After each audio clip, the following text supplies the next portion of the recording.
Hello and welcome, সবাইকে স্বাগত জানাচ্ছি। আপনারা দেখছেন সেলিব্রিটি চ্যাম্পিয়ন্স ট্রফি 2025। কেউ করছেন টিকটক, কেউ বা সাক্ষাৎকার দিচ্ছেন টিভিতে, ফেসবুক লাইভে আশপাশের পরিবেশ দেখছেন কেউ কেউ। সেলিব্রিটি চ্যাম্পিয়ন্স ট্রফির ভেন্যুতে এসে এমন চিত্রই প্রথমে চোখে পড়ে।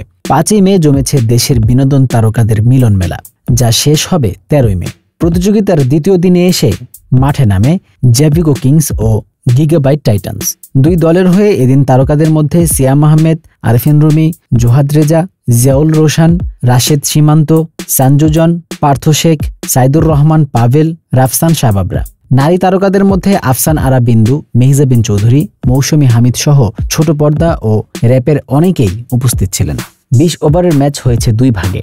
নারী তারকারা 2 ওভার খেলেছেন, বাকি 18 ওভার নির্ধারিত ছিল পুরুষ তারকাদের জন্য। নারীদের ম্যাচ তেমন না জমলেও দর্শকদের বিনোদন দিয়েছে। পুরুষ তারকারাও প্যাভিলিয়ন থেকে তারা তাদের উৎসাহ জুগিয়েছেন, তবে পুরুষদের ম্যাচ হয়েছে বেশি উত্তেজনাপূর্ণ। নারী ও পুরুষ উভয় ম্যাচে জয় পেয়েছে গিগাবাইট টাইটান্স।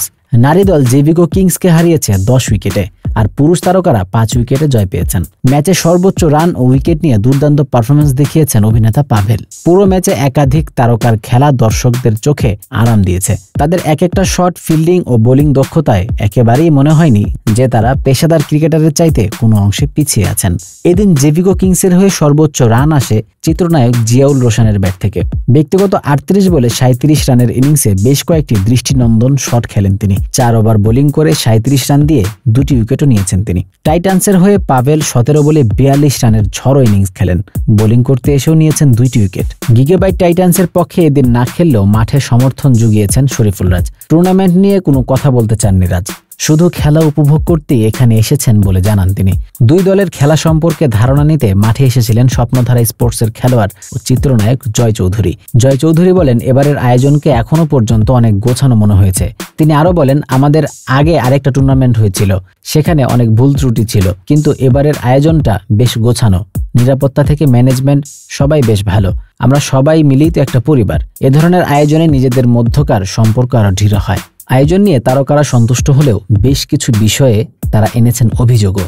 নাম না প্রকাশ করার শর্তে এক অভিনেতা গণমাধ্যমকে বলেন, পরিচিত সংবাদ মাধ্যমের সঙ্গে এবার অনেক ইউটিউবার ও ফেসবুক পেজের স্বত্বাধিকারী মাঠে ঢোকার অনুমতি পেয়েছেন। ম্যাচের মুহূর্ত বাদ দিয়ে তারা প্যাভিলিয়নে তারকাদের পোশাক পরিবর্তন থেকে শুরু করে ব্যক্তিগত বিভিন্ন মুহূর্ত ফ্রেমবন্দি করেছেন। নারী তারকাদের মাঠে নামার প্রস্তুতির ভিডিও তারা এমনভাবে তুলে ধরছেন যা কোনোভাবেই কাম্য নয়। আশা করি আয়োজকেরা বিষয়গুলো দেখবেন। ব্যক্তিগত এসব প্ল্যাটফর্মের অনুমতির ব্যাপারে আয়োজকেরা আরও কঠোর হবেন।